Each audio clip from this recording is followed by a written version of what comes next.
Hoje eu vou falar de um assunto muito importante porque é muito frequente, tanto no meu consultório quanto aqui nas redes sociais, que é a relação entre câncer de mama e terapia de reposição hormonal. Então esse vídeo vai ficar disponível na íntegra no meu canal do YouTube. Se inscreve lá, é de graça. Você pode convidar uma amiga para assistir.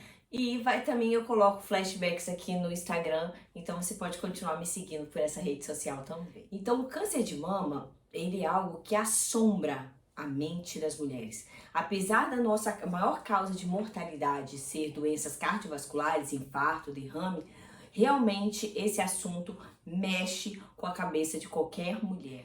E o câncer de mama ele vai aumentando de incidência com a idade, né? E ele realmente é um tumor frequente. E por que surgiu todo esse boom em relação ao câncer de mama relacionado à terapia de reposição hormonal? Então, primeiro eu quero que vocês façam uma analogia.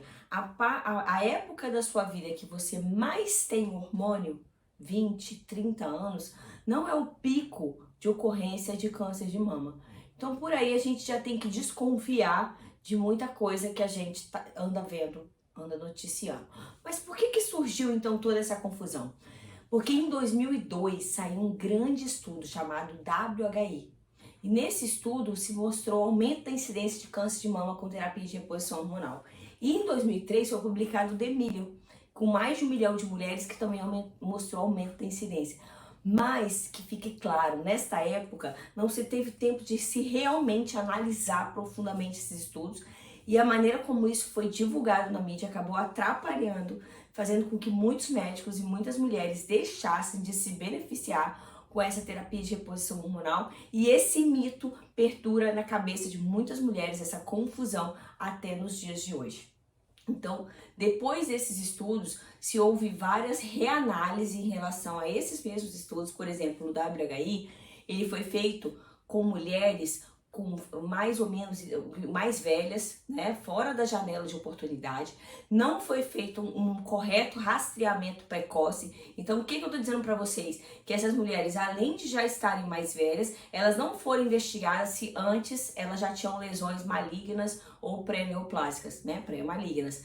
E em relação ao The Million, por exemplo, foi um estudo de questionário, o que é altamente subjetivo, e os exames de rastreamento também foram de ruim qualidade. Mas até mesmo um dos braços do WHI naquela época mostrou que as mulheres que, por exemplo, receberam estrogênio e não tinham útero, esterectomizadas, que a gente chama, elas tiveram menos incidência de câncer de mama, o que é no mínimo questionável, já que naquela época esses autores atribuíam o uso do estrogênio a maior quantidade, a maior formação de cânceres, né? E se mostrou prevenção nessas mulheres que não tinham útero. E começou a acender a luz para se investigar mais isso. E de lá para cá, graças a Deus, já saíram muitos estudos mostrando a quantidade de benefícios da terapia de reposição hormonal e também que as progesteronas não são todas iguais.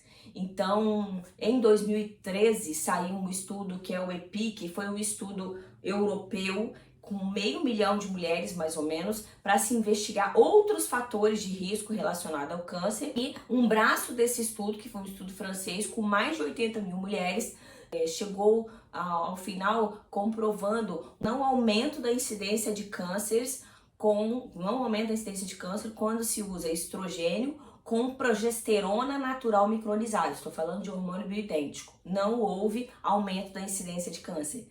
E com a progesterona, quanto mais sintética ela era, aumentava a chance de ter câncer de mama, embora esse risco ainda é muito menor, por exemplo, do que outros fatores de risco como obesidade. Mas, por exemplo, com a dihidrotestosterona aumentava menos nos primeiros 5 anos, depois dos outros 5 anos aumentava para algum tipo de câncer, como o lobular, e as outras progesteronas que eram mais sintéticas, ainda mais diferentes da progesterona natural, esse aumento era ainda maior. Tá? Por que isso acontece, provavelmente? Porque a progesterona, eu brinco que ela é um hormônio um pouco promíscuo.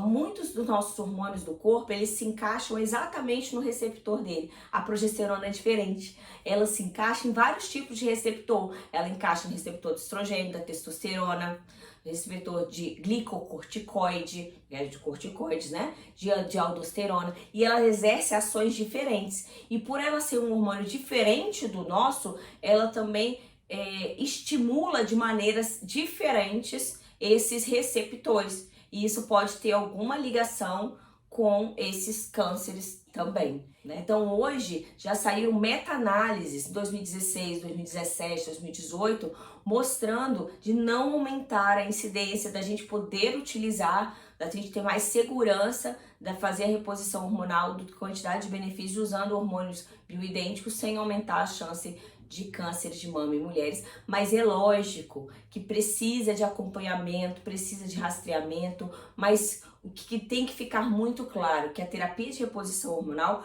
faz parte de um tratamento na vida da mulher, que ela precisa realmente desinflamar, porque se o nosso corpo está o tempo inteiro sendo inflamado, envolvido em vários processos de inflamação, ele está menos apto a conseguir combater células cancerosas. Porque a gente tem que lembrar disso, porque o câncer ele é uma mutação, ele é uma anormalidade de uma célula que ganhou a capacidade de se multiplicar demais. E o nosso corpo está se multiplicando o tempo inteiro. E que na maior parte das vezes, graças a Deus, a gente reconhece essas células anômalas e mata elas.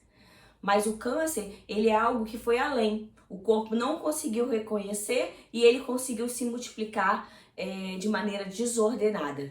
Então, tratar essa mulher na menopausa requer esse acompanhamento e requer essa desinflamação e tratar como um todo. Nesse vídeo eu falei da relação dos estudos sobre câncer de mama e terapia de reposição hormonal e os benefícios de uso de hormônios bioidênticos.